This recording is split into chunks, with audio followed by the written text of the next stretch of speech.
தேவ பிள்ளையே, அப்போ நீங்களும் நானும் என்ன யோசிக்கணும்? ஒரு பக்தன் இப்படி சொல்றாரு, மிகப்பெரிய வெளிச்சம் எனக்கு இல்லை. என்ன இல்லையா அவருக்கு?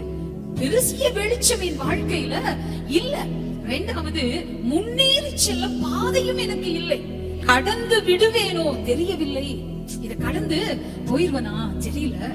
கடக்காவிடில் கேள்விக்கு என்கிட்ட பதிலும் இல்லைன்றார். என்ன ஒரு அருமையான சொல். ஆமே, வெளிச்சம் எனக்கு இல்ல, முன்னேறி செல்றதுக்கு பாதையும் இல்ல. கடந்துருவனா இந்த பிரச்சனை, இந்த போராட்டத்தை கடந்து வெளியே வந்துருவனா? இந்த வியாதியை கடந்து வெளியே வந்துருவனா? இந்த கஷ்டத்தை கடந்து வெளியே வந்துருவனா? பதில் ஏன் கிட்ட இல்லாம இருக்கலாம். ஆனால் ஒன்று தெரியும், இன்னும் ஏன் போகிறேன் என்றார். அழைத்தவர் இருக்கிறார், அவர் தந்த வார்த்தை இருக்கிறது, அவர் மீது நம்பிக்கை இருக்கிறது, அவர் மீது விசுவாசம் இருக்கிறது. ஆகவே எனக்கு வெளிச்சம் வரும், எனக்கு பாதையும் தெரியும், நான் முன்னேறுவேன். விசுவாசிக்கிறவங்க மட்டும் கரங்களை தட்டி அப்பாவை நல்ல நல்ல நல்ல நல்ல மகிமைப்படுத்தி. பிரச்சனை நேரத்துல என்ன வார்த்தை வருகிறது?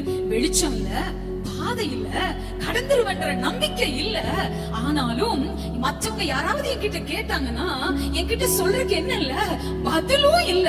ஆனா ஒன்று இருக்கிறது, என் தேவன் இருக்கிறார், அவர் மீது நம்பிக்கை இருக்கிறது, அவர் வார்த்தை இருக்கிறது, அவர் மீது விசுவாசம் இருக்கிறது.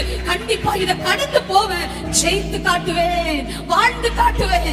எத்தனை பேர் ஆமென் சொல்றீங்க? அதனாலதான் ஒரு பக்தன் சொல்றாரு, வாழ்ந்து காட்டுவேன், என்ன நம்புங்கப்பா, வாழ்ந்து காட்டுவேன், என்ன நம்புங்கப்பா, ஜெயித்து காட்டுவேன், என்ன நம்புங்கப்பா.